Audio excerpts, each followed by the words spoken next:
Bé, anem a començar. I primer de tot, bon dia a tots i gràcies per la seva assistència. Agrair també la presència d'autoritats, que en aquest cas no han pogut vindre. Presideix la taula en aquest Dia Internacional dels Museus, DIM, Natàlia Antonino Soria, regidora de Turisme, Policia Local i Protecció Civil de l'Ajuntament de Sagunt. Valentín Cabrera Fuenbuena com a ponent i servidora Ruth Villar com a presidenta de l'Associació de Sagunt Augusta. Per aquesta nova edició de DIM, amb el lema El futur dels museus, recuperar i reimaginar, utilitzarem tot el patrimoni cultural de la humanitat i del municipi de Sagunt. D'altra banda, presentar-los la ponència titulada La Domus Romana com espai museístic, on podrem observar restes de fa més de 2.000 anys i com podem aplicar les influències que ens transmeten els museus per construir una casa pompeiana a l'actualitat. Nostre ponent, Valentín Cabrera Fuenbuena, va néixer un 14 de febrer de fa 57 anys, abans de Crist, crec jo. Estudiós i investigador saguntí des que el varen parir. Porta Sagunt i la seva sang a la història. Erudit en la història antiga, medieval, contemporània, moderna i fins i tot la que ha d'arribar.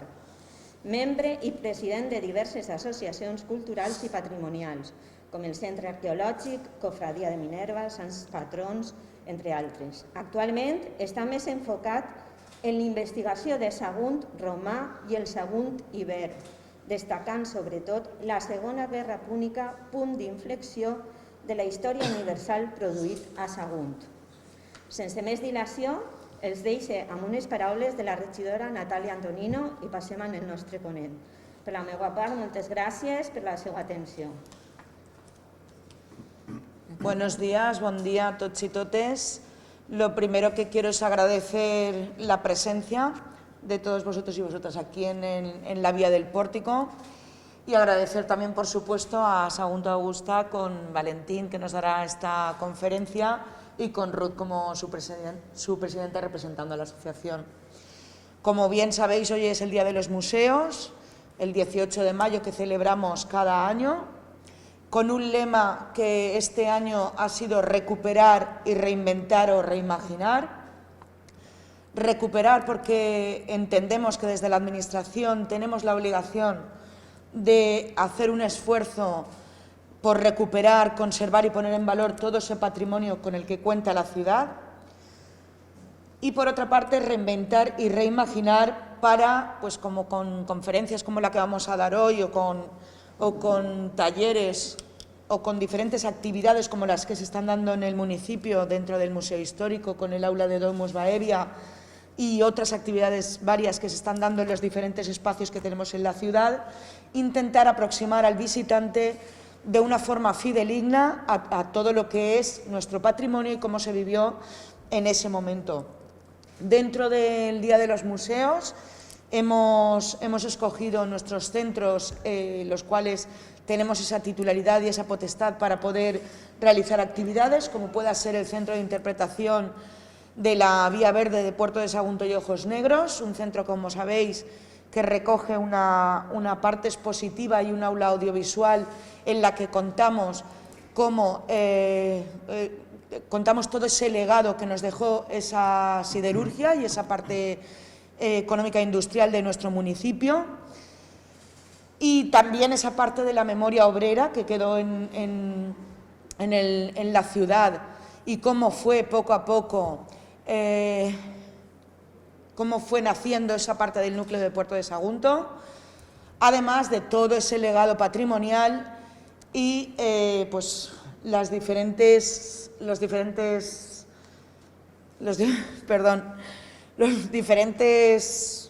perdonad que estoy un poco, me atasco un pelín.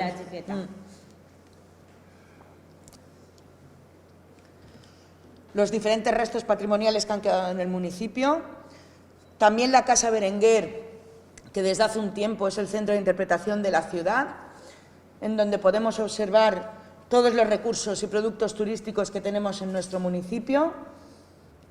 y, como no, nuestra vía del Pórtic, que es esa calzada romana, que es la joya que tenemos dentro de la ciudad y que tenemos que intentar explotarla de una forma mucho más amplia y, bueno, intentando, pues, dentro de lo que podemos, que es que entre la mascarilla y la gafa que no me veo y la luz estoy destellada. Estoy deslumbrada. Bueno, dentro de lo que es nuestro patrimonio, es cierto que la vía del Pórtic siempre ha sido, pues, esa parte de titularidad municipal, la cual hay que intentar darle un empujón mucho mayor, y en ello nos encontramos también. Así que, sin más, dejaros con la compañía de Valentín, que nos dará una conferencia, y, bueno, agradeceros, como siempre, vuestra participación en todo lo que requiere de la actividad turística del municipio. Muchas gracias. Gracias. De la destellada. És que entre les ulleres, la sí, mascareta, el au i a tot, és complicat. Y que últimamente me la mascareta muy fea. Espera, no me intentemos... Valentín, te dejamos sola ante el peligro. Voy, Valentín, que no te quite esto. Espera.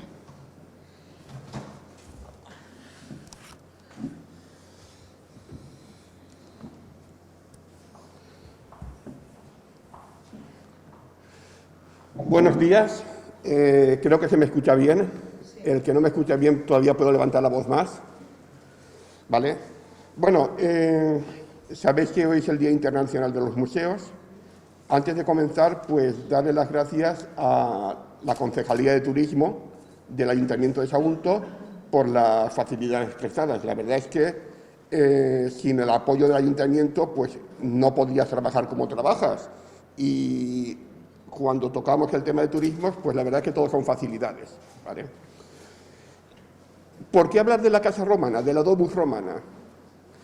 Pues quizás por dos motivos. Uno, porque hasta hace poco hemos estado confinados en nuestras casas, ¿vale? Es un buen tema para hablar, la Casa Romana.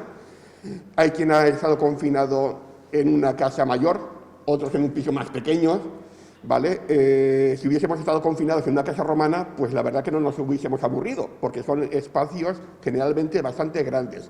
Pero es que además la casa romana, hoy en día, la mayor parte de ellas han sido musealizadas y ya son más didácticas, no es como antes que tenías que llevarte un planito con las explicaciones.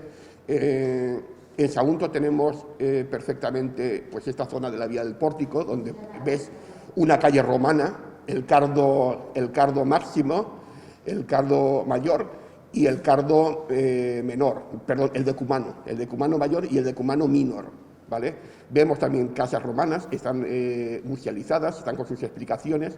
Hoy en día los museos han cambiado mucho a lo que eran los museos del siglo XIX y principios del siglo XX. Con respecto a la casa, ¿cómo es la casa romana? Pues la casa romana no es muy diferente de la casa valenciana, que estamos acostumbrados a ver, la casa de finales del siglo XIX, principio del siglo XX, casas que todavía vemos en el Camino Real, en General Martínez Campos, todas esas zonas. Es esa entradita, ese vestíbulo con esas habitaciones a los lados, un espacio más grande y distintas habitaciones, y detrás un patio, ¿vale? Es muy parecida a lo que era la casa romana. La casa romana,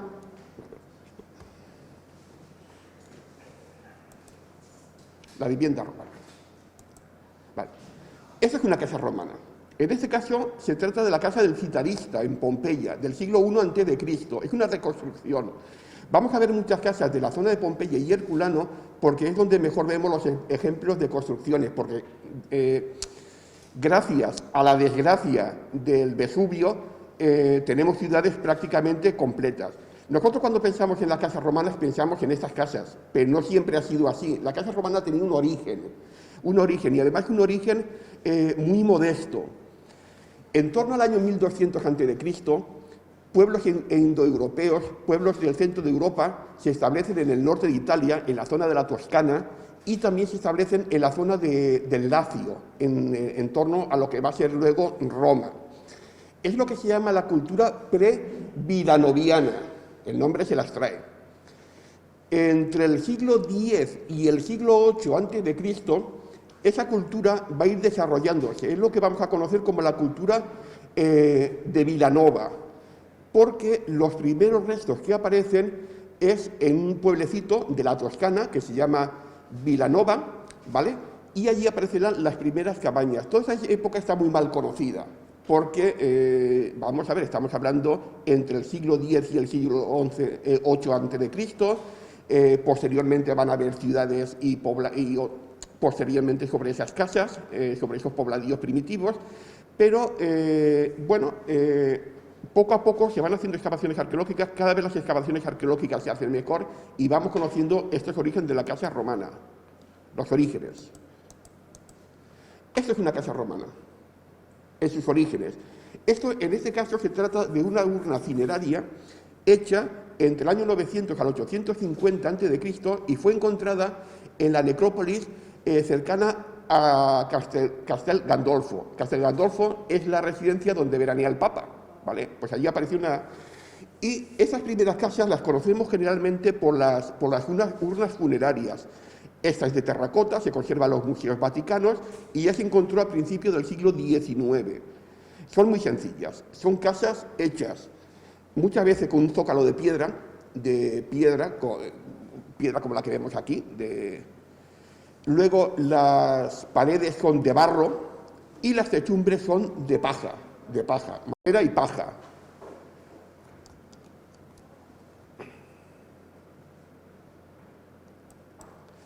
Esta es otra urna cineraria que se conserva en el Museo Etrusco de la Villa Giulia en Roma. Ella es en bronce, es una casa más elaborada, vemos que es una casa ovalada con su puerta, esa techumbre más decorada. Y si veis delante de la techumbre, ¿vale? Veis una abertura pequeñita aquí, ¿vale? Esa es la entrada del agua. Eso va a ser el origen de lo que se llamará el impluvium y el compluvium, que es donde se recogía el agua en las domus romanas de lujo. Ahora las veremos el impluvium y el compluvium. Esa ya del siglo VIII a.C. Y esa es la reconstrucción de una cabaña. ¿Veis la abertura arriba en el techo? Por donde se recogía el agua. Esa agua caía a una cisterna que había dentro de la casa. Las paredes de barro, el zócalo de piedra, la puertecita de la delantera. A veces también tenían porches. Y en el centro de la cabaña está el hogar, lo que es el fuego, ¿vale? El hogar. Y en torno al hogar, las camas, ¿vale? ¿Veis el interior con el hogar? Aquí se ve perfectamente. Esto es una casa villanoviana que se conserva en el Museo de Cortona, en Italia, la reconstrucción. La Roma en tiempo de Rómulo. La Roma en tiempo de Rómulo es así, con este tipo de casa. Nosotros cuando pensamos en Rómulo, en los orígenes de Roma, pensamos en esto.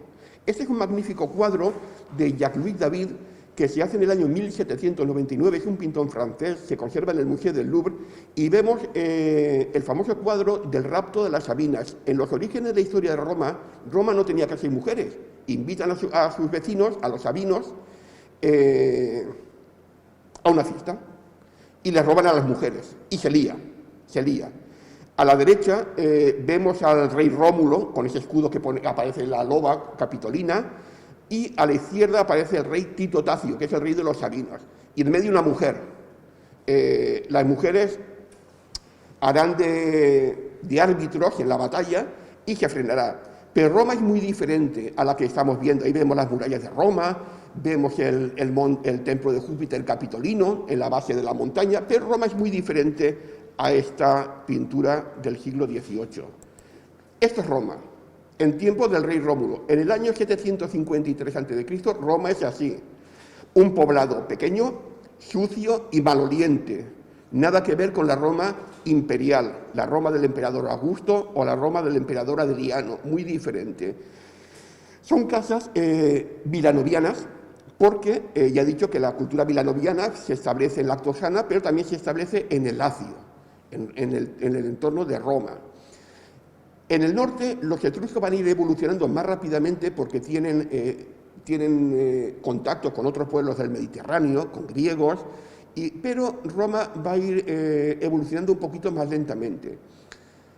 En Roma, por ejemplo, hemos encontrado urnas, o se han encontrado urnas funerarias en lo que es el Foro Romano. En el Monte Palatino es donde se encontraban las casas, donde luego fueron los palacios imperiales, y en la base del Monte Palatino aparecieron urnas funerarias en torno al templo de Vesta. Si alguien conoce Roma, ¿vale? Puede situarse. Si está en el Coliseo, deja sus espaldas al Coliseo, tira en dirección a los foros imperiales, a su izquierda tiene el arco del emperador Constantino, a la derecha el templo de Venus y Roma, y va en busca del arco de Tito. Una vez traspasado el arco de Tito, a la derecha, a la izquierda, se encuentra un templo muy pequeñito, que es circular, que es el templo de Vesta, que está al pie del Monte Palatino, donde ya están los palacios imperiales. Bueno, pues allí han aparecido urnas funerarias y sabemos cómo eran las casas. Pero además, en unas excavaciones realizadas en 1948, apareció esto en el Monte Palatino, la base de 3 cabañas. Son las primeras imágenes que tenemos de lo que es el basamento de una cabaña vilanoviana, ¿vale? Posiblemente el rey Rómulo vivió en una casa de estas, aunque, ¿ves? Aquí tenemos una urna cineraria que se encuentra en el Museo Nacional de Roma. A raíz de esa urna cineraria se ha reconstruido la cabaña. Esa es la cabaña, muy humilde, pues como todas las culturas de ese momento en Europa, ¿vale? Podemos coger posteriormente las casas íberas, que también son casas muy sencillas, las casas de la cultura castreña en el norte de España, son casas muy similares. Esto sería una aldea en su momento, una aldea etrusca en el norte de Italia, que es exactamente igual que lo que era Roma. En el momento de su fundación, veis casas más pequeñas, casas más grandes, casas con espacio, con porche, pero delante de la casa siempre vemos esa abertura para la recogida de agua. El agua siempre es importante. En caso de guerra, tú puedes pasar de la comida, no tener comida, te puedes comer los animales, te comes los cinturones, y a veces hay hasta canibalismo, te comes al vecino si no te cae bien. Pero sin agua no se puede pasar. Luego estos pequeños poblados rodeados por una empalizada. Es una casa etrusca en Populonia, en la Toscana, tal como se ha reconstruido a raíz de las urnas cinerarias. Pero ya entre el 775 al 750 ya se construye la primera residencia imperial en el Monte Palatino. Es la llamada Domus Regia Arcaica. Hay quien se la atribuye al rey Rómulo y hay quien se la atribuye al rey Numa Pompilio, que será el segundo rey de Roma. Rómulo es un rey de origen latino, pero Numa es un rey de origen sabino, es un pueblo vecino a Roma.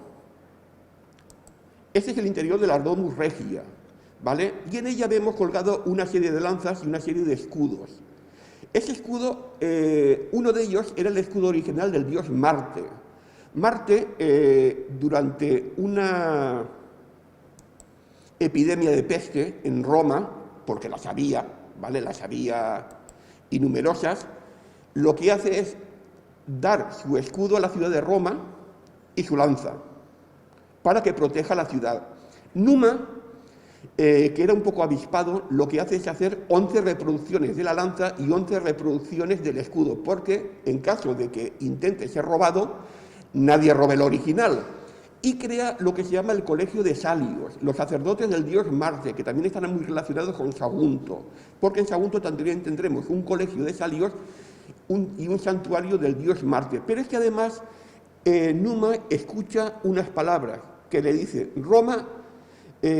Mientras Roma conservase ese escudo, ¿vale? Roma debía de ser la señora del mundo, sería la señora del mundo, y efectivamente, tenía razón el dios Marte, porque mientras se conservó el escudo, Roma fue la señora del mundo. Cuando entró el cristianismo en acción, Roma dejó de ser la señora del mundo. El cristianismo acabó con todos esos símbolos de los dioses patrios, y el destino de Roma cambió completamente. Esta es una casa etrusca del siglo VI a.C.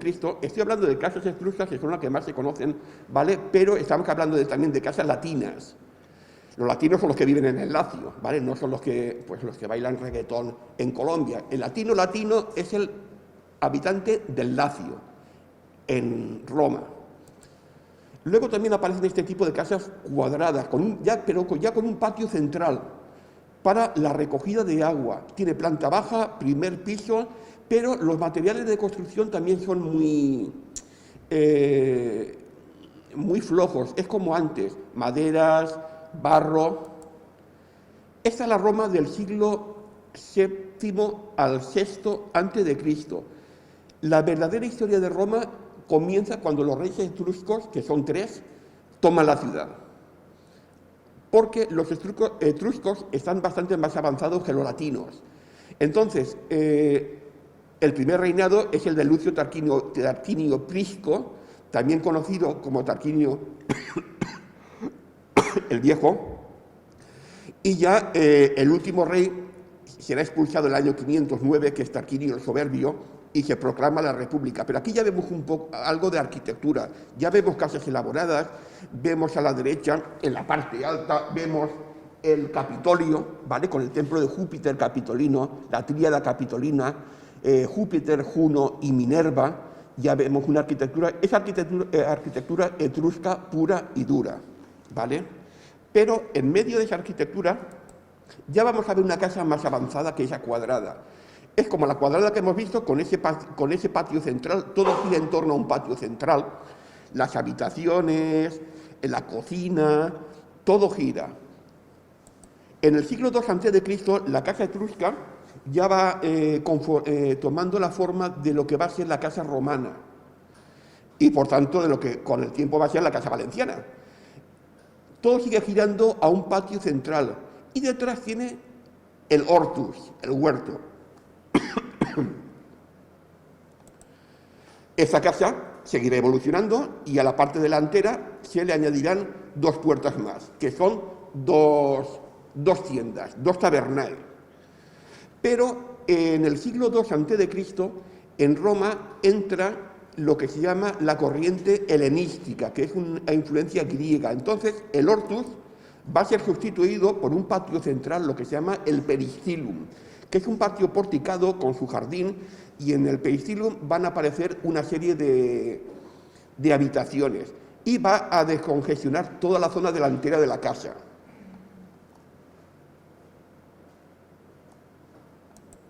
La domus.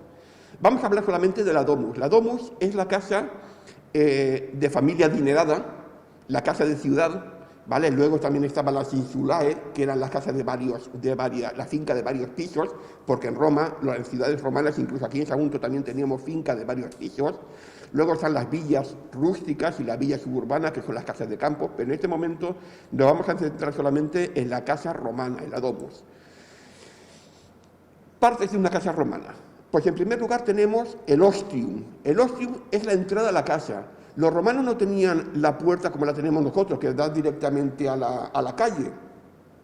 Había una entrada, había un pequeño vestíbulo y luego estaba la puerta propiamente dicho, la ianua. Este es el ostium de la casa del Gran Portal en Herculano, que fue edificada tras el terremoto del año 62. El año 62 fue un gran terremoto en la zona, previo a la erupción del Vesubio del 79, del 24 de octubre del año 79, que deja en ruina muchas viviendas. Claro, muchas son reformadas, son restauradas y los dueños aprovechan para reformar completamente la casa, incluso para decorar las pinturas al fresco. A ambos lados de la entrada del ostium tenemos unas pequeñas tiendecitas, las llamadas tabernae. Son pequeñas tiendas que a veces son propiedad de la casa o a veces la casa también la alquila a comerciantes. Y ahí puedes comprar un poquito de todo, puedes comprar vino, aceite, trigo, son tiendecitas pequeñas. También hay, a veces también habían otras tiendas un poquito más grandes donde podías también comer, podías comprar comida para llevar, ¿vale? Esta es una tabernae, esta en este caso está en Pompeya, es del siglo I a.C. y pertenece a los hermanos Ati. Es la tabernae Atiorum, que se conoce. Veis que al fondo, delante había un muro que cerraba la taberna, que ha desaparecido, pero sin embargo veis una puerta al fondo, ¿vale? Es esta puerta, ¿vale? Esta puerta con comunicaba la taberna con la casa. A la entrada de la casa nos podemos encontrar esto, ave, bienvenido, ¿vale? En este caso lo han escrito con H. Y está hecha sobre un suelo, han puesto teselas, pequeñas piedecitas de mármol, y han hecho el ave, para decorar un poquito la entrada a la vivienda. Esto se encuentra en la calle, no dentro de la calle. Eso ya es el vestíbulo. En este caso se trata de la Casa del Fauno en Pompeya, y es un vestíbulo que se reforma completamente en el año 120 a.C., y tiene una arquitectura, luego una serie de pinturas al fresco, el suelo del vestíbulo. En este caso se trata de la casa del poeta trágico, es un mosaico con un perro y pone la leyenda Cave Canem, cuidado con el perro. Y sin embargo, a ambos lados del mosaico vemos la entrada a las tabernae. En este caso, el dueño de la casa lo que ha hecho ha sido alquilar las tabernae a otra gente, por eso a las tabernae se accede desde el vestíbulo. Y esto es el atrio. Aquí podemos ver varias partes. Vemos la entrada a la casa, esta zona de aquí serían las fauces, ¿vale? Abren las puertas, como un animal abre la boca para comerse a alguien, las fauces. Vemos unas escaleras que suben a un primer piso, porque la parte delantera de las casas romanas solía tener un primer piso. Y vemos, en el suelo vemos el impluvium, ¿vale? Que es el centro del atrio, que es donde se recoge el agua. También vemos a la izquierda, vemos un altarcito, lo que se llama un larario. Ese es el larario de la casa de los Betti, posiblemente sea el larario más bonito de toda Pompeya.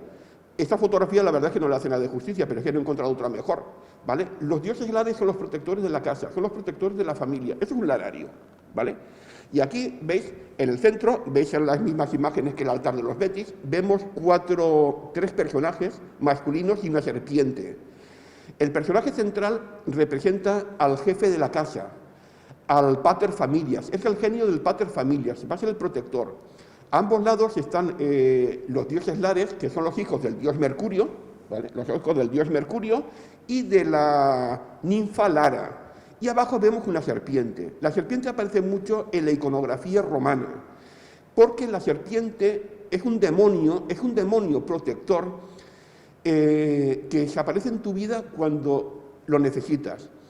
La cultura cristiana ha dado una imagen muy negativa siempre de la serpiente, es el símbolo del mal, el símbolo del demonio, pero en la cultura romana es muy diferente.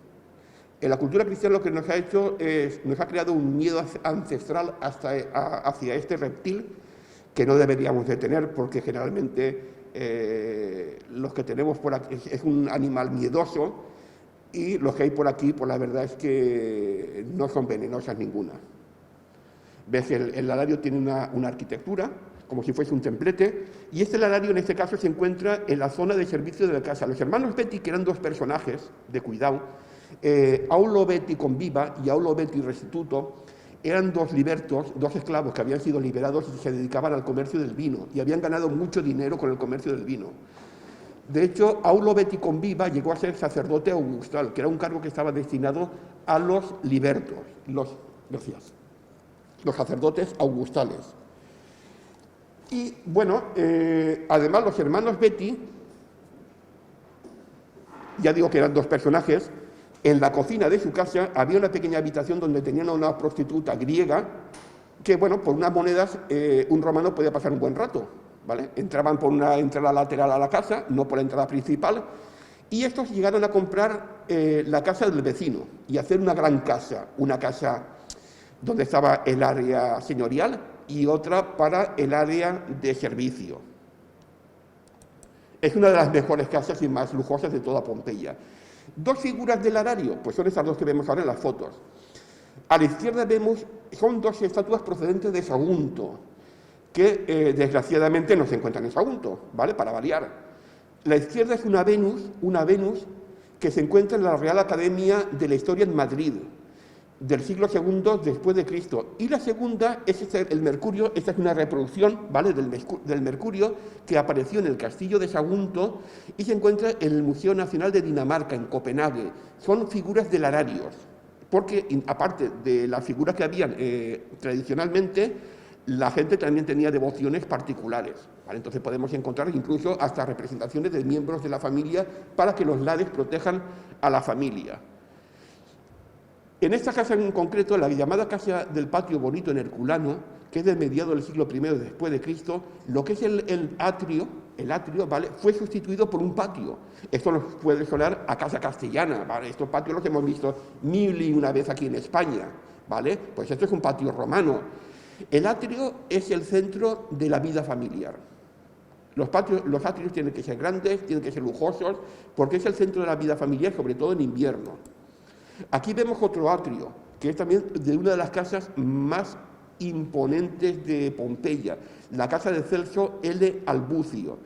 Y aquí vemos el impluvium y el compluvium. El compluvium es la parte superior de la abertura en el techo, por donde se recoge el agua cae, el agua de lluvia cae y cae en la pequeña piscina que hay delante, que es el impluvium. Y debajo hay una cisterna para recoger el agua. Aquí son 4 columnas, de fuste estriado, con capiteles compuestos, muy lujosos. Se podría decir que posiblemente sea el atrio más impresionante de toda esa zona. ¿Veis? Aquí vemos un impluvium, ¿vale? Y delante vemos una mesa. Los romanos gastaban mucho dinero en las mesas para comer. No es que fuesen glotones, que de hecho lo eran, ¿vale? Lo eran. Pero durante el día, el pater familia solía estar fuera de la casa por negocios, pero la mujer no. La mujer se quedaba en casa. Entonces, ella comía en este tipo de mesas, la mater familias, la domina. Ya una vez la cena sí que la hacían en familia, en el comedor familiar, ¿vale? Pero la comida no. Aquí tenemos una figurita, que también la vemos aquí en el arario, que es el fauno, procedente de la casa del fauno en Pompeya. En este caso se trata de un original griego en bronce del siglo II a.C. Hay quien ha dicho que pudiese ser una copia romana, pero si es una copia romana está muy bien hecha, porque los romanos a nivel de escultura, a nivel de bronces, a nivel de mármol, no trabajan como los griegos. Los griegos trabajan mucho mejor, ¿vale? Pero en principio está datada como una pieza griega y estaba en el impluvium del atrio. Esos son frescos de la casa de los Betis, pequeños detalles de los frescos del atrio. La casa de los Betis es una casa bonita, porque además en el atrio aquí vemos abajo a un amorcillo sobre un cangrejo, lo utiliza de carro al cangrejo. En el comedor de los Betis, lo que es el triclinium, hay muchos amorcillos, ahora los veremos haciendo trabajos, jugando. Es una buena casa, es un comedor. Y aquí vemos incluso hasta el mueble que se ha conservado, parte del mueble, donde la gente comía recostada. Es el triclinium de invierno de la casa del Éfebo, en Pompeya, que pertenecía a un comerciante muy importante, muy rico, Publio Cornelio Tegeste. Esos son los frescos de la casa de los Betis, del comedor. Vemos aquí a un amorcillo en un carro tirado por dos cabras, otros están llenando una ánfora, otros a de caza. La pintura pompeyana o la pintura romana de esa época, sobre todo en Pompeya, está muy bien estudiada, pero lo que es muy bonito, muy gracioso de esa pintura son los pequeños detalles, ¿vale? La pintura es impresionante, pero esos pequeños detalles de dioses pequeñitos que decoran pequeños espacios de las estancias, la verdad es que son muy delicados, muy bellos. Aquí vemos más amorcillos trabajando, ¿vale? Esto es una cenefa que rodea todo el comedor de la casa de los Betis. Aquí tenemos las cubículas. Las cubículas son las habitaciones. Las cubículas son pequeñas, muchas de ellas no tienen puertas. Las habitaciones en las casas romanas prácticamente funcionaban a base de cortinas. No había tampoco mucha intimidad. Aquí vemos las cubículas, que son pequeñas, pero las cubículas no eran así. Las cubículas estaban completamente decoradas.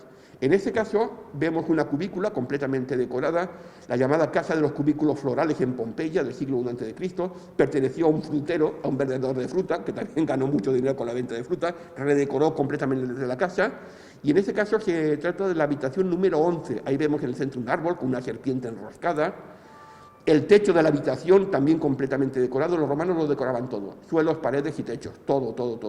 Los romanos con dinero, claro. Los pobres, pues como siempre, hay lo que hay. Esta es otra de las habitaciones. Aparecen limoneros, frutos de la India y de África, gracias al comercio de Roma con otros pueblos del Mediterráneo. Un detalle de la cubícula número 5, esos pequeños detalles como máscaras teatrales, los pajaritos, ¿vale? Le dan mucha elegancia a la pintura romana. Los suelos también están decorados, son de mosaicos, de pequeñas piedras de mármol, mármol negro, mármol blanco. Y aquí aparece incluso el espacio para la cama. Veis que no es una habitación muy ancha, la habitación solamente es para dormir, bueno, y para otras cosas, pero generalmente para dormir. La vida gira siempre en torno al atrio. Esto procede de Sagunto, y está en el Museo Arqueológico de Sagunto. Es un pavimento de mármol en opus sectile, ¿vale?, del siglo II después de Cristo. Este fue uno de los suelos que aparecieron en el musical, al hacer las obras de la sociedad musical Lira Saguntina. Es un pavimento pequeño porque era el pavimento de una cubícula, de una habitación. Esa excavación, cuando se localizaron los mosaicos, no hubo una excavación arqueológica como Dios manda, ¿vale? Entonces es muy difícil muchas veces saber a qué pertenecían los mosaicos, a dónde pertenecían los mosaicos. Pero en este caso el suelo pertenece a una habitación. Este es un segundo suelo que apareció en el carrer de Legimeres, cerca de la estación, en 2 de Castelar, también desde el siglo II. Es de la ampliación de la ciudad de Sagunto durante el siglo II. También es un suelo pequeño porque también es el suelo de una cubícula. Este es un detalle, un pequeño detalle. Es una victoria, no es más grande que de ese tamaño, ¿vale? Son esos pequeños detalles que decoran esas paredes, que son muy graciosos. A mí personalmente me gustan mucho los pequeños detalles de las pinturas. Esta de la casa de los Betti, y era, pues, decoraba una habitación del atrio señorial, ¿vale? Esto es otro atrio, con otra parte de la casa. Es la casa de Marco Lucrecio Frontón, en Pompeya, del siglo II a.C.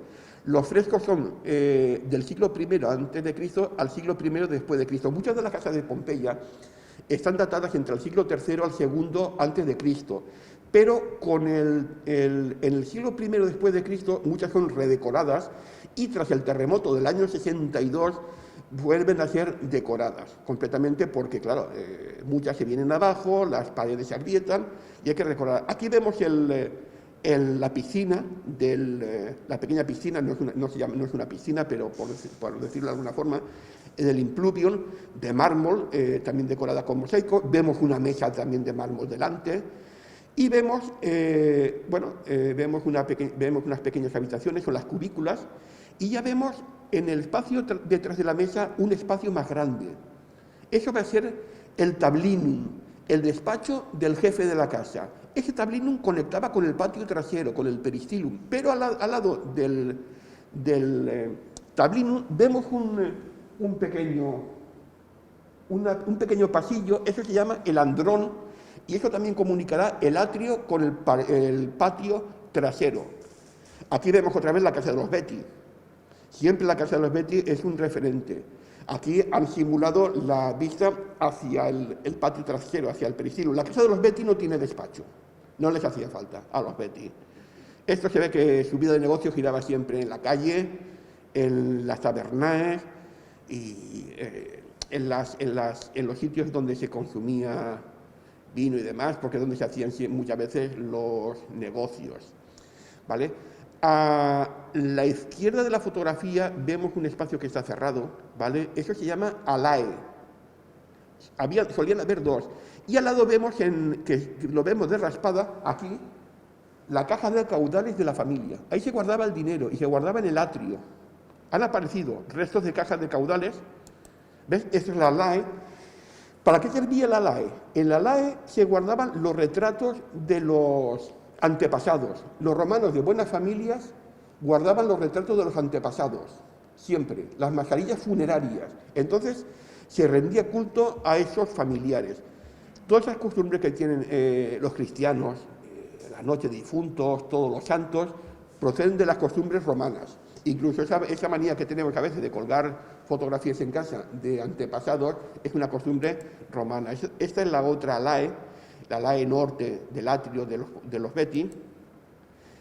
Esto vemos otra casa, esta es la casa de Egneo Aelio Nigidio Maio, que se hizo entre el año 140 al 120 a.C., era un mercader de origen campano muy adinerado y además llegó a ser este tío dumbiro de la ciudad de Pompeya.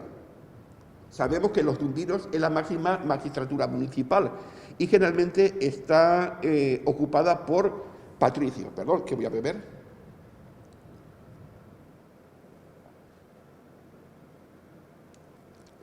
Entre la mascarilla, que esto es una pesadilla babilónica. Y aquí vemos el espacio del tablinum, ¿vale?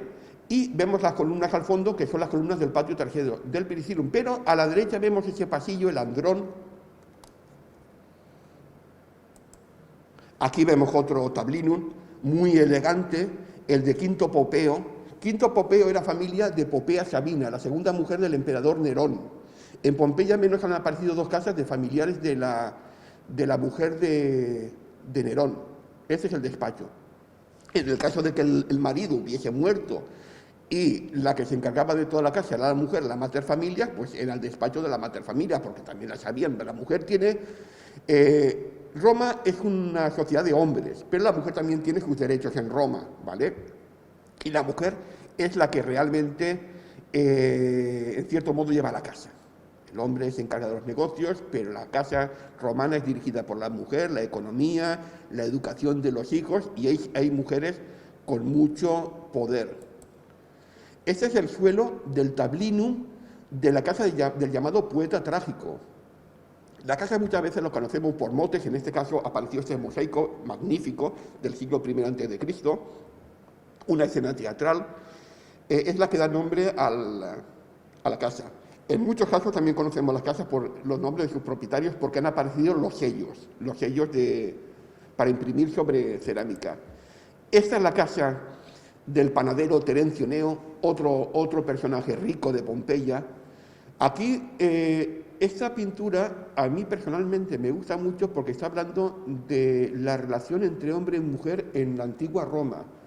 Aquí no vemos a ninguno que sobresale sobre el otro. La mujer no es más importante que el hombre, ni el hombre más importante que la mujer. Los dos están al mismo nivel. Él lleva una toga blanca, lleva un papiro en la mano, porque él se va a presentar a la política. Lleva la toga típica del candidato a la política. Y la mujer lleva la tablilla encerada lleva en la mano un stilum, que es el estilete para escribir con las tablillas enceradas, ¿vale? Es una pintura datada entre el año 55 al 79 después de Cristo. La casa del panadero Terencio Neo fue una casa que salió a raíz del terremoto del año 62.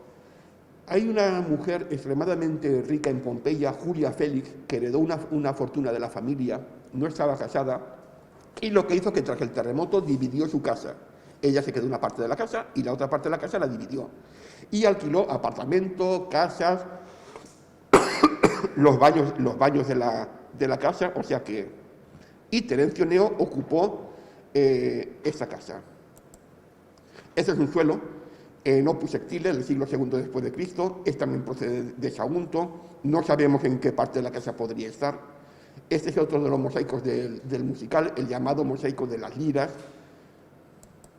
Tenemos otro mosaico de Sagunto, que apareció cerca de la iglesia del Salvador en el siglo XVIII. El rey Carlos IV le hizo una caseta para protegerlo, es el triunfo de Baco, aparece un Baco niño montado sobre una pantera, pero este mosaico la gente iba y como recuerdo que llevaba las piedrecitas de mármol, las tejelas, y tejela, el mosaico desapareció. Solo tenemos este dibujo de Luis Martel, que se hizo en Valencia en 1745. El mosaico del castigo de Dirce, que fue encontrado en el año 56, hace la cimentación, ¿vale? Estos son los medallones. Este es el mosaico, no tengo fotografías mejores desgraciadamente, aparece en un lado aparece un pozo. Estaba en lo que era el huerto del posterior monasterio de los franciscanos. Parece ser que en cierta época el mosaico ya apareció. Pero los franciscanos lo que hicieron fue mutilar los cuerpos femeninos de las mujeres. Picaron, en aquella época, la cultura cristiana podía, bueno, en una escultura, en un desnudo se podía ver un pene, pero no se podía ver una mujer desnuda. Entonces lo que hicieron fue mutilar a las mujeres y tapar de nuevo el mosaico. No sabemos cuándo fue, porque no tenemos una constancia documental de ello, pero fue, porque ha aparecido el mosaico mutilado. Esta es una entrada trasera al patio, ¿vale? Repito, en la casa de los Betty también la tenía, porque el que quería pasar el rato con la prostituta tenía que entrar por ahí, no podía entrar por la puerta principal, ¿vale? Aquí vemos, por ejemplo, que al fondo, a la izquierda, hay también un larario, ¿vale? En las casas romanas no solamente está el larario en el atrio, en el atrio está el larario principal, pero en otras partes de la casa también hay lararios, ¿vale? Vamos a ver, he comentado, por ejemplo, que aquí aparece pues, el genio del pater familia, los hijos del dios Mercurio, ¿vale? Los lares, pero también se ponían otras figuritas. En este caso vemos 4 figuritas. Aquí a la derecha vemos al emperador Augusto, porque a partir del siglo I después de Cristo, los lares familiares también se transforman en los lares augustales. Y a la izquierda vemos otro emperador, el emperador Decio, Trajano Decio Augusto. Si tú tenías devoción a un personaje en concreto, lo ponías en el larario. Y delante vemos el fauno, de la casa del fauno, y la versión griega del fauno, que es el dios Pan, ¿vale? Y luego en el centro vemos una piedra negra, que representa la piedra negra de Júpiter, que fue un meteorito que el emperador Heliogábalo se trajo en el siglo III desde Siria a Roma, incluso llegó a los pies del monte Capitolio a construir un templo para guardar ese meteorito, ¿vale? Pues eso es la representación. En el centro hay una pequeña concha que representa la devoción a la diosa Venus. Venus nace de una concha y de la espuma del mar, la diosa Venus, y entonces son símbolos. El peristilum, el patio trasero, lo que en la antigüedad en la casa etrusca era el hortus. A ver, con un patio así, o una casa así, ¿quién no quiere estar confinado?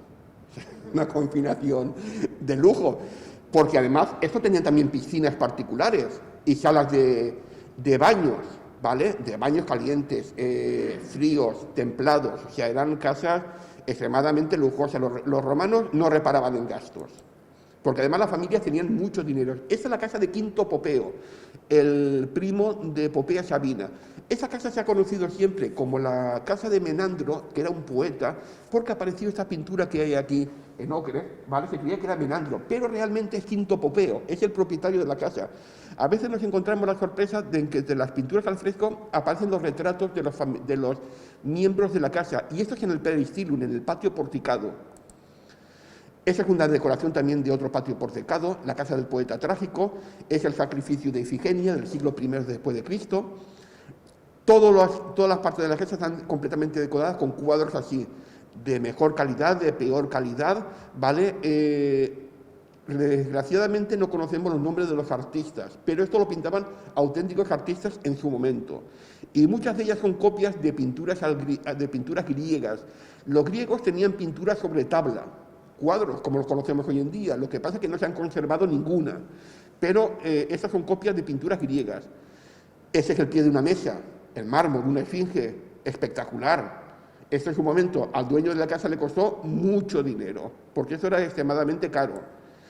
Aquí tenemos otro patio, el llamada Casa de los Amorcillos Dorados, que perteneció también a otro Popeo, Egneo Popeyo Abito. Este también de la familia de Popea Sabina. Es un patio con su jardín, el jardín se llama Viridarium, tiene una fuente de mármol.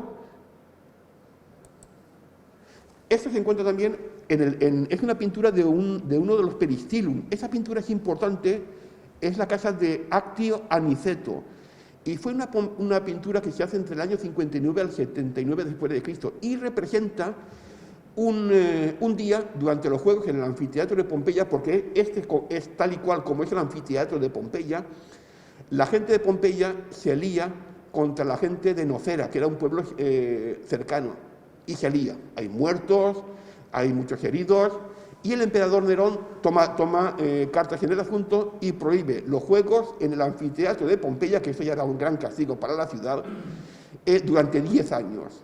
Y entre el 59 al 69 no hubieron juegos en el anfiteatro de Pompeya. Entonces, el dueño de esa casa pues representó esa escena en el patio de su casa. Esto procede de Sagunto. Es la escultura de un niño. Es una fuente, los restos de una fuente. Hasta hace poco estaba expuesto en el Museo Arqueológico, pero ha sido retirado de la exposición. Es una fuente del siglo I al siglo II antes de Cristo. Allí era un canalillo y salía el agua en la fuente que hemos visto antes en el Peristilo. Esto también procede de Sagunto. Es una escultura de un jardín. Es una escultura magnífica. Esa es una de las dos Venus de Felipe II. Felipe II le regalan, no se sabe todavía cierto cómo salen esas estatuas de Sagunto, pero a mí me parece indignante que las estatuas estén en Madrid y no estén en Sagunto, que es donde deberían de estar, porque entre otras cosas Sagunto, ya que estamos en el Día Internacional de los Museos, debería tener un museo más acorde a lo que es la ciudad de Sagunto, y no ese museo pequeño y ridículo que tenemos actualmente. Nunca hemos tenido un museo como Dios manda. Desde que a final del siglo XVIII, don Enrique Palos y Navarro creó el primer museo, el Cuarto de las Piedras, en el Ayuntamiento de Sagunto, no hemos tenido un gran museo. Siempre hemos tenido museos muy flojos, entonces tampoco se pueden reclamar piezas. Hay piezas de Sagunto en Madrid, en Valencia, en Santander, en París, en Londres, en Copenhague, en Estocolmo, que allí no dicen nada, pero aquí sí. Entre ellos es la Venus de Madrid. La Venus de Madrid o Venus de Capua es una estatua que procede de Sagunto y fue hecha en torno al año 150 después de Cristo y pertenece a las colecciones reales. Felipe II, se la llevó, aún no era rey de España, era todavía la época del emperador Carlos I, pero se la llevó. Y junto a esta se llevó esta, la Venus de la Concha, o Venus Púdica, hecha en el año 135 después de Cristo, y las dos están en el Museo de Prado. Aquí, un tal Rovira, un escultor de la época, lo que hizo fue restaurar la pieza. Como lo dicho, podías ver a un hombre desnudo, pero no a una mujer. Lo que le hizo fue, en el pubis, ponerle una concha, ¿vale? Por eso se llama la Venus de la Concha. Y detrás hay una inscripción que pone Rovira, año 1533, obra praxiteliana. Compara a esta Venus de Sagunto con las obras del escultor griego Praxíteles, de la época clásica griega, que fue pues, uno de los mejores escultores griegos del momento. Bueno, ha sido uno de los mejores escultores de todos los tiempos. Es el famoso autor del Hermes de Praxíteles, que se encuentra en el Museo de Olimpia, en Grecia. Una estatua valenciana también es el Baco de Aldaya. No es una estatua de una casa, del jardín de una casa, es una estatua del jardín de una villa rústica. Luego, no debería de estar aquí, pero sin embargo la he puesto por dos motivos. Una, porque es una pieza valenciana, que también se encuentra en Madrid. Y dos, porque es una pieza que personalmente me gusta mucho, ¿vale? Aparece con la jarra en la mano, con el cántaro, al pie una pantera, que es el símbolo del dios Baco, y lleva una corona de hojas de vir. Es una pieza, a mí me parece una pieza bella, una pieza del siglo II después de Cristo. Esto también es de Sagunto. Esto era también del patio del Peristilum de una casa romana de Sagunto y se encuentra en el Arqueológico Nacional de Madrid. Es lo que se llama un erma doble, y representa a un Baco joven, al dios del vino, y un Baco mayor, uno mirando al pasado y otro mirando al futuro, ¿vale? Es como las imágenes del dios Jano, que era el señor de las puertas, de los principios, de los finales, que una cara miraba siempre al pasado y otra cara miraba siempre al futuro. En algunas casas el peristilum se sustituye por un ninfeo, que es una fuente dedicada a las ninfas. En este caso se trata de la casa de la Fuente Grande en Pompeya. Es un ninfeo completamente decorado con mosaicos, incluso con conchas de mar, ¿vale? Y toda una serie de estatuillas de bronce que en este momento se conservan en el Museo Arqueológico Nacional de Nápoles. También se encuentra la casa del ninfeo de la fuente pequeña, que hay otro ninfeo. En este caso sí que hay un peristilum muy pequeño, ¿vale? Pero es muy agradable el peristilum, ¿vale? Igual que hay comedores de invierno, hay comedores de verano, porque en verano dentro de la casa hace calor y fuera en la terracita o en el patio se está muy bien, ¿vale? Sobre todo si hay vegetación, una fuente, escuchas el agua, estás a la sombra, te da una sensación de frescor, porque el clima de la Campania, de la zona de Nápoles, no es muy diferente al clima que de aquí. En este caso es en la casa del Éfebo, de final del siglo I a.C., también completamente decorada con pinturas al fresco. Este es otro triclinium de verano, la casa de Albucio Celso en Pompeya, completamente decorado. Vemos en el centro al dios Baco, otra vez el dios Baco, el dios del vino, y a la derecha vemos la diosa Venus. Son dos dioses que van siempre muy relacionados. Otro triclinium de verano. Esa es la casa de Neptuno y Anfítrite, ¿vale? Vemos unos mosaicos, vemos al fondo también un pequeño ninfeo. Este es un detalle de la decoración de Neptuno y Anfítrite. Y así comían los romanos, recostados, ¿vale? En este caso han hecho una recreación de lo que era el triclinium de verano. En el medio de la fuente, ponían una mesita al lado, podían haber platitos flotantes donde tú también podías recoger comida, ¿vale? Esto es vida. Esto es vida. Pues lo dicho, estar encerrado en una casa así, pues oye, con todo tipo de lujos, y los esclavos que te sirven, que no tienes que ni limpiar, solamente te tienes que dedicar pues eso, a vivir y demás, pues no está mal. Esta es la casa de Meleagro, ¿vale? La de Lucio Cornelio Primogenes. A la derecha hay un espacio abierto que será el Oecus. El Oecus es una estancia que generalmente está en el peristilum, porque cuando hay una recepción grande, por ejemplo, en el comedor cena la familia, ¿vale? Cenan hasta 9 comensales, pero cuando se reúnen más invitados, pues utilizan otras partes de la casa más grandes, entre ellas el llamado Oecus.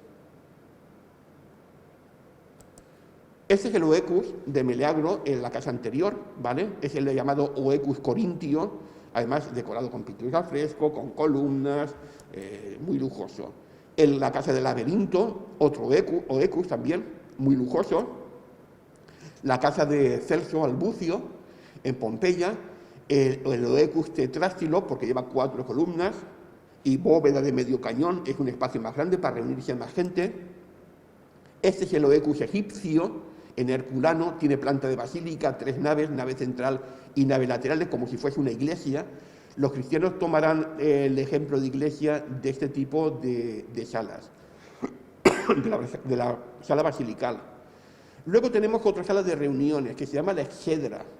Ahí era sitio pues, donde hablar sentado, tranquilamente, con los amigos y demás. Y este es el suelo de la exedra de la casa del Fauno. Magnífico, la batalla entre Alejandro Magno y Darío de Persia.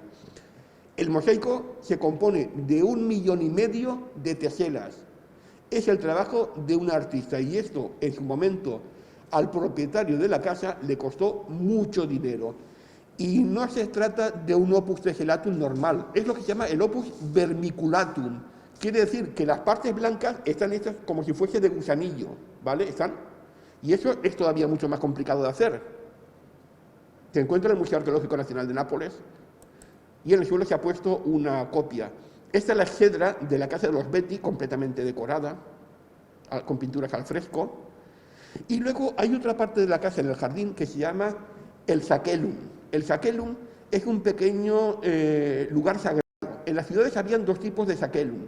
El Sacellum municipal, que se encargaba el municipio de él, y el Sacellum particular, que se encargaba la familia.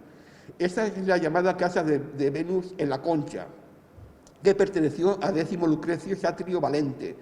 Y junto a la puerta vemos la imagen del dios Marte. Y junto a Marte, Venus, la Venus en la Concha. La casa del panadero Cayo Julio Polibio en Pompeya. Esta fue una imagen de las excavaciones. Estas imágenes dan un poco a veces de tristeza, porque para que nosotros podamos estudiar estas ciudades, tuvo que pasar una gran desgracia, donde murió miles de personas. En este caso, aquí apareció toda la familia. aparecieron varios esqueletos. Apareció el esqueleto de Julio Polibio, su mujer, sus hijos, el primo, la mujer del primo, que estaba embarazada, que era hija de Julio, y 2 esclavos. En otra casa, en la Cedra, en el espacio que hemos visto anteriormente, aparecieron 7 niños, también que se habían quedado allí encerrados. Y luego las casas romanas tenían un sistema de calefacción, muchas de ellas, que en invierno mantenían la casa a 30 grados. Y el sistema de calefacción era lo que se llamaba el hipocaustum, que iba por debajo del suelo y por las paredes, ¿vale? Había un horno que daba leña y el aire caliente lo que hacía era calentar las estancias. Si no tenías bastante dinero para hacer esto porque era más complicado, pues braseros, ¿vale? Como toda la vida se han utilizado en las casas. Los braseros romanos en las casas de las domus eran también muy lujosos. Este es el hipocaustum de una casa que se encuentra en Inglaterra, en la ciudad de Verulamium. Aquí de esta ciudad se ha excavado solamente esta casa, o este salón de esta casa. Está la ciudad por excavar, es un parque y no es del año 180, y lo que han hecho es abrir el mosaico para que se vea el hipocaustum. En Inglaterra hacía frío y la humedad. Esta es la casa de Julia Félix, la que he comentado que partió la casa para ayudar también a los vecinos. Aquí daba precios razonables. Y bueno, esta es la entrada lateral al patio. Y cuando entras al patio lo que te encuentras es todo esto. Un estanque y el balneum, las termas de la casa que las alquilaba a la gente. Por dentro no eran muy grandes, pero eran muy lujosas. Para gente delicada. Ponía un graffiti en las termas. Ese es el patio de las termas. Veis que las columnas y los pilares cuadrados son de ladrillo, pero están revestidos con estucos, con pinturas al fresco, siempre con pinturas al fresco. Este es el exterior del Caldarium, la sala de agua caliente. Las salas también tenían lo que era el apoditerium, que era el vestuario, tenían salas para agua caliente, fría y templada. Y además tienen piscinas, ¿vale? Como nosotros. Nosotros también tenemos piscinas en los chalés. Bueno, quien tenga chalés, yo no tengo. Los romanos también tenían piscinas. Eso es lo que se llama un anatatio, que también pertenecía a la casa de Julia y también la alquilaba. Esta es de la casa de Rusti Beri y Tiberio Claudio Beri, que eran también 2 hermanos. Y es un larario que se encuentra en el atrio secundario. Es una pintura al fresco, pero es muy interesante porque es un larario completamente diferente. Vemos al dios Baco, a la izquierda vemos la serpiente Agatodaimon, el demonio protector, y vemos el monte Vesubio, pero además vemos el monte Vesubio con vegetación, no como está ahora, completamente pelado, ¿vale? Porque la erupción del año 79 después de Cristo cambió la fisonomía de todo el entorno. Y bueno, en toda casa tiene que haber una cocina, ¿no? Esta es la recreación de una cocina. Aquí la han recreado un poquito grande. Las cocinas romanas son más pequeñas, de las casas de ciudad. Las casas de campo sí que tenían cocinas grandes. Y al fondo vemos una puerta. Esa habitación es la habitación del cocinero. El único esclavo que tiene derecho a habitación es el cocinero. Los demás duermen donde les pilla. Hay algunos casas, como la casa de los Betis, que sí que hay habitación para los esclavos. Pero ahí cada uno duerme donde le pilla. Si no hay habitaciones para los esclavos, duermen en las puertas de las habitaciones de los dueños. Porque el esclavo que no es persona, hasta que no es liberado, hasta que no es un liberto, está a disposición del señor de la casa las 24 horas del día para lo que sea, ¿vale? En la casa de los Betis, por ejemplo, esa habitación sería la habitación de Eutique, la prostituta, ¿vale? Aquí tenemos el exterior de la casa de Julio Polibio, la cocina de Julio Polibio. Es una casa lujosa, pero mira qué cocinita más pequeña. Y además arriba lleva la salida del humo, la chimenea. Esta es la casa, la llamada Fulónica de Stephanus. La Fulónica de Stephanus es una lavandería, es un comercio dedicado a lavar y teñir ropa que tenía Stephanus en su casa, ¿vale? Esta es la cocina con los elementos que han aparecido en la cocina, los elementos de cobre que han aparecido en la cocina, ¿vale? En la casa en la Fulónica de Stephanus también apareció el dueño de la casa, bueno, se cree que es el dueño de la casa, que intentó huir con monedas, pero le pilló la erupción y murió. Y se encontró su esqueleto rodeado de dinero. La casa de los Betty, como apareció el horno con las ollas, y en la Folónica apareció junto a la cocina este pequeño departamento que debe ser el espacio para guardar la leña, junto a la culina. La cocina se llama culina. Y junto a las culinas también estaban las bodegas. Esta es la casa de Paquio Próculo en Pompeya, la bodega. Y ya, bueno, vamos ya finalizando, ya queda muy poquito, ¿vale? Bueno, de momento llevamos 1 hora y cuarto aproximadamente, no ha durado tanto. A la hora del confinamiento por la noche, estáis todos cenando en vuestras casas, tranquilos.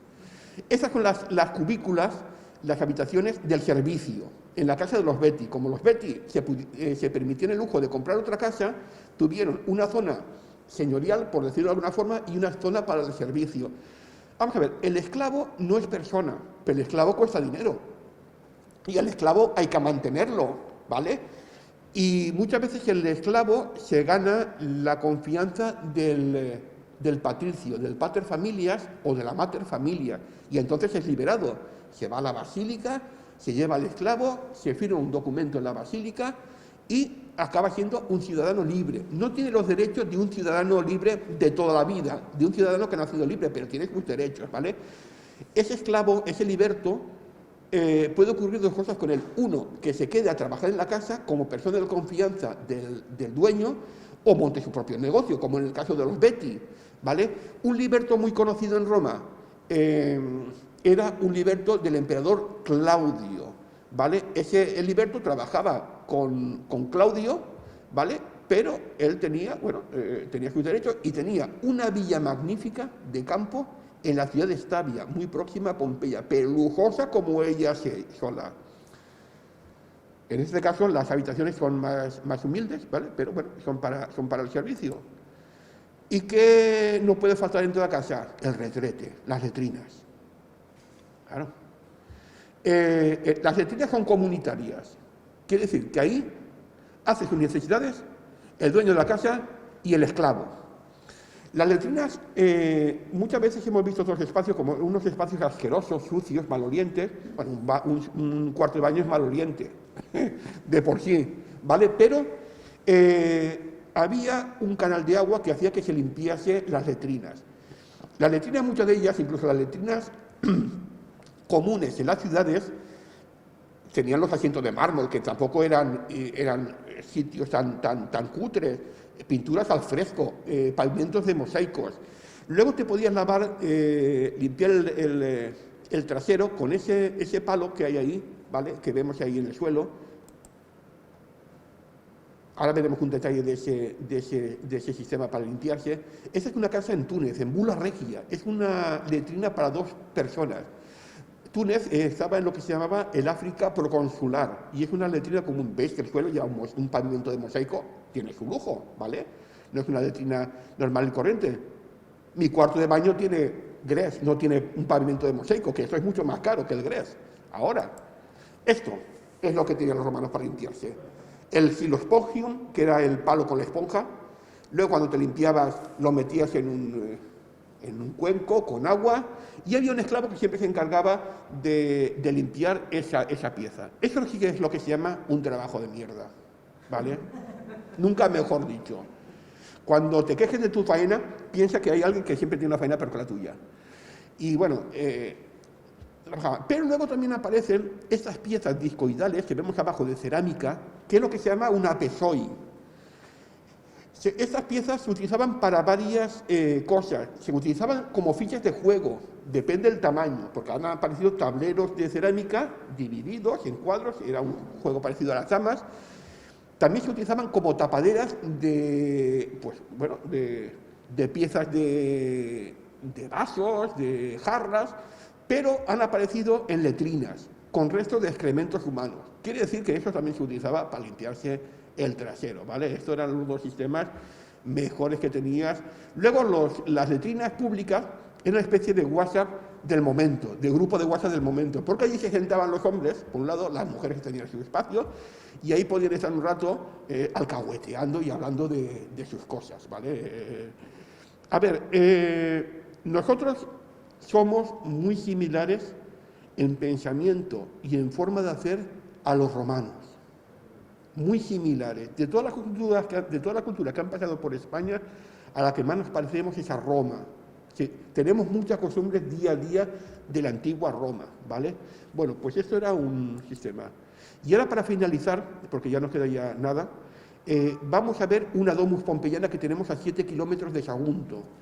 Son esas cosas desconocidas, es una casa particular de una señora, hecho con mucho gusto.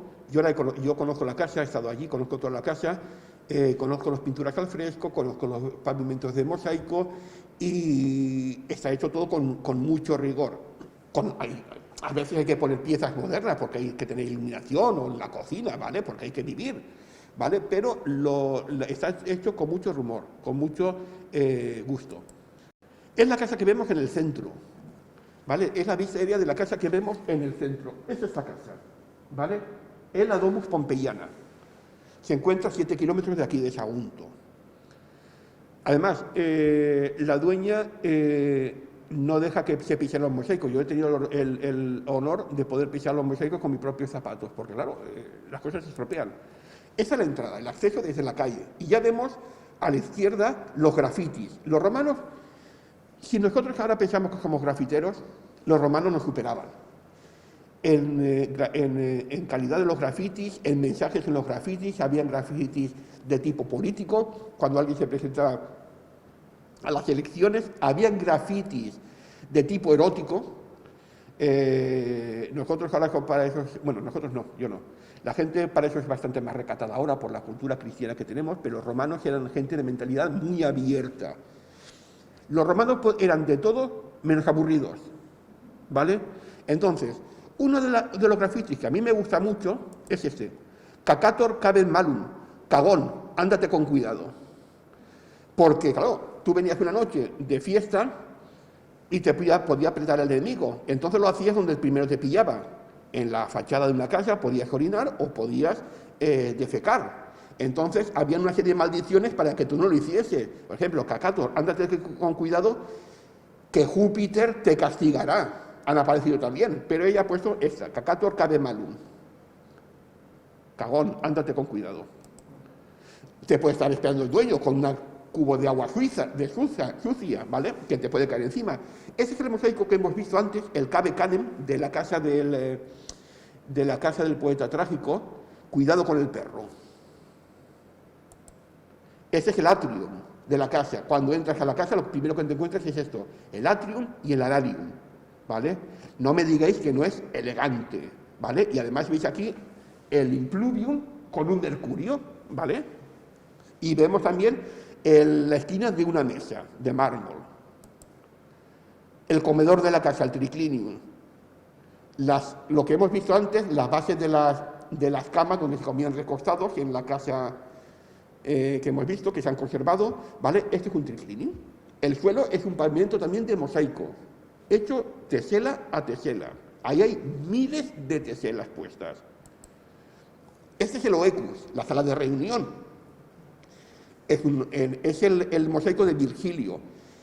El único retrato que tenemos del poeta Virgilio es este. Y además es muy curioso, se encuentra entre dos musas, y el libro que lleva en la mano son las primeras frases de la Eneida. Ese mosaico apareció en Túnez y se conserva en el Museo del Bardo, en Túnez capital. Yo lo he visto, yo he estado allí, lo he visto. Es espectacular, es muy bonito, muy bonito, muy bonito. Bueno, pues esa es una copia fiel de ese mosaico. La biblioteca, porque las casas romanas hay casas que también tienen biblioteca. Los muebles se han podido reconstruir a raíz de los moldes de yeso que se han podido recuperar en Pompeya, Herculano o Estavia. Todas las casas no tenían biblioteca. Tenían biblioteca la gente con mucho dinero, como el suegro de Julio César, en la Villa de los Papiros de Herculano, pero habían algunas casas que sí que tenían biblioteca, ¿vale? Pero generalmente la gente iba a la biblioteca municipal, porque las ciudades romanas tenían su biblioteca municipal. Sagunto no sabemos si tendría, pero posiblemente sí, porque era una ciudad con su peso, su prestigio, y era una ciudad grande y opulenta. El Peristylum y el Ninfeo. Ese Ninfeo lo hemos visto en la casa de la Fuente Pequeña, en Pompeya. Mirad que el Peristylum. La fotografía no lo coge bien, pero el Peristylum es una de las partes más deliciosas de esta casa. La antesala de la sala de baños fríos. Esto es parte del mosaico que apareció, del mosaico de las gimnastas en bikini, porque eso es un bikini, las romanas ya llevaban bikini, ¿vale?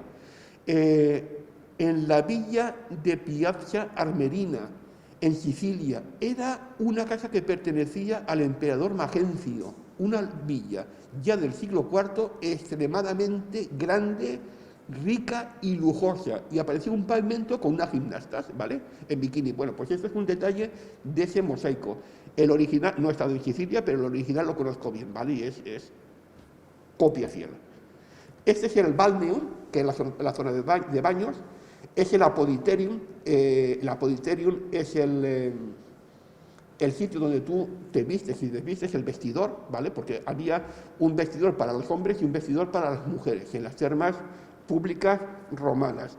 En este caso ha sido más comedida, ¿vale?, a la hora de pintarlo. Algunos apoditerium de hombres habían pinturas eróticas. O sea, ibas a los baños y ya te iban poniendo en materia. Porque a veces los baños en Roma también se utilizaban como prostíbulos. Hombres, mujeres, hombres, hombres, mujeres, mujeres. La sexualidad en Roma es muy abierta. Hemos tenido que pasar 2000 años para empezar a ser algo abiertos, porque todavía somos bastante cerrados. Y luego a la derecha tenemos el Caldarium, la sala de agua caliente. Y bueno, y con esa imagen tan bonita del amorcillo de la casa de los Betti, en un carro con dos delfines, ¿vale? Acabamos esta conferencia. Muchas gracias por su asistencia y a Beatis Bonadeum, que los dioses os sean propicios a todos, ¿vale? Muchas gracias por venir.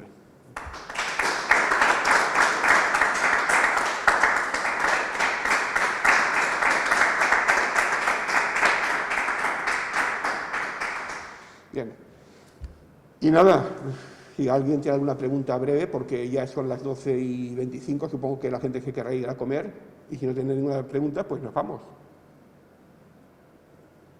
Vale. ¿Ha quedado las cosas claras? ¿Seguro? A ver, hemos visto muchas imágenes. Siempre se ha dicho que una imagen vale más que 1000 palabras, y efectivamente, si tú no ves la imagen, estás hablando de Peristylum, Atrios, Tablinum, pero, ¿vale?, tienes que ver imágenes. Y siempre... Creo que dices una cosa, tanta cosa que fuera de Sagunto, el por qué no hace el gobierno ni nadie para que lo traigan aquí. Porque Sagunto es una ciudad muy especial. Sagunto es muy... Vamos a ver, yo... bueno, tú no me conoces, esta señora es mi hermana. Ella me conoce desde niño, siempre he estado involucrado con el tema del patrimonio. El patrimonio lo llevo en la sangre, como decía Ruth, y es verdad, ¿vale? Y... Desde pequeñito, pues esto, he subido al castillo. En el año 77, yo con 14 años, conocí al hijo del restaurador del museo, a Marcos Roca, hice amistad con su padre, con Facundo Roca, entonces se pagaba para entrar a los monumentos. Yo, como hice amistad, pues ya, claro, no pagabas, tenías esa bula.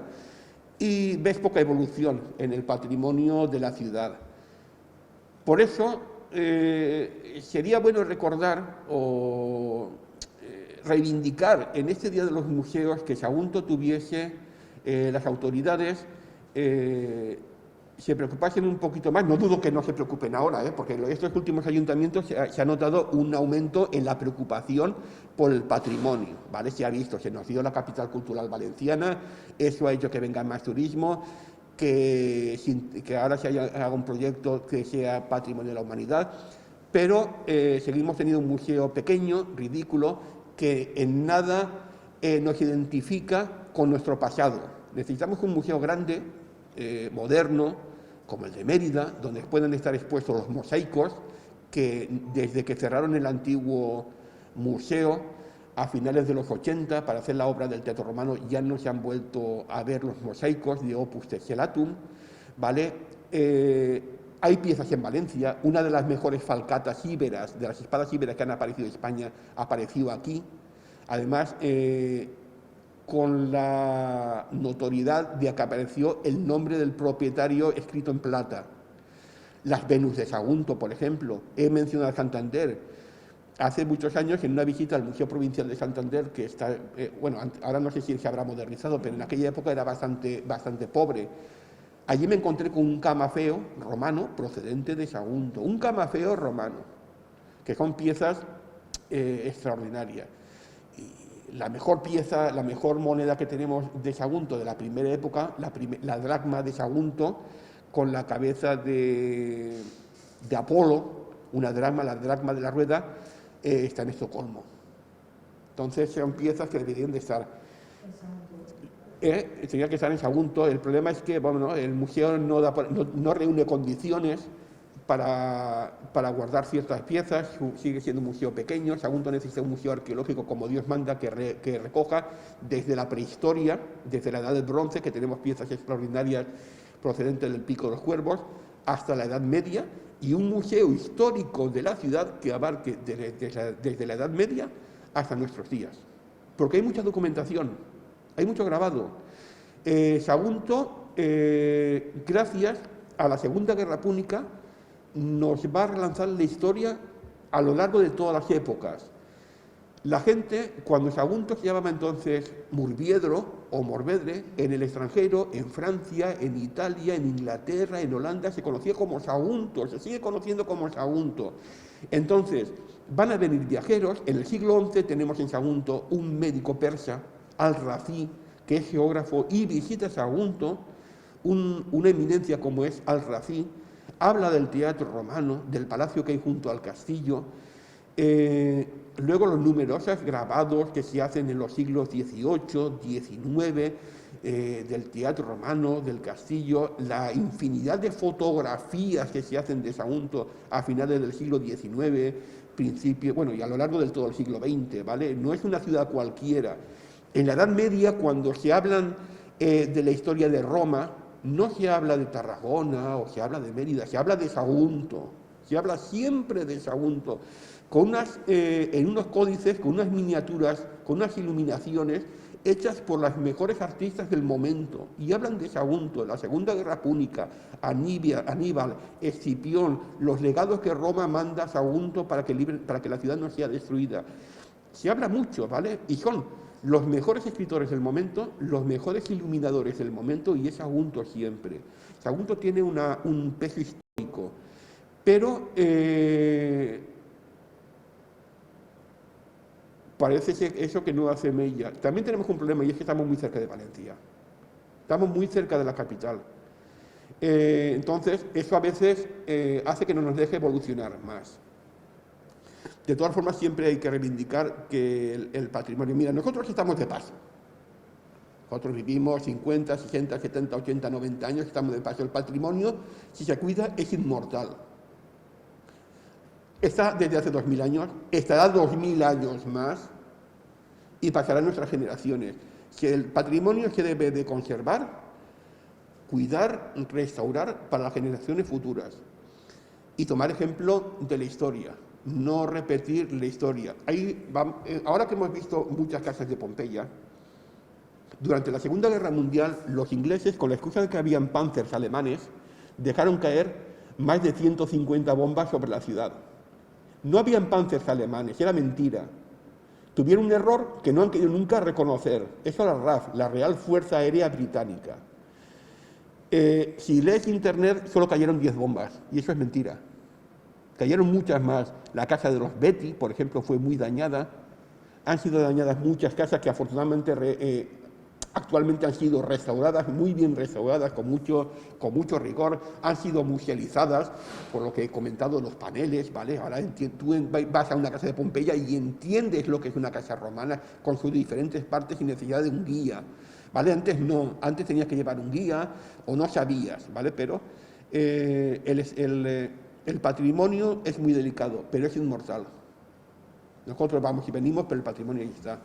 Y bueno, lo dicho, gracias por la asistencia y a ver si todos en un momento dado llegamos a ver un Sagunto donde pues, el patrimonio esté en otro estado, ¿vale? En un estado de conservación mucho mejor y podamos pasearnos por un gran museo con su sala de restauración, su buena biblioteca y archivo que la gente pueda consultar, no tenga que irse a Valencia, ¿vale? Entonces, eso es importante. Vale, muchas gracias.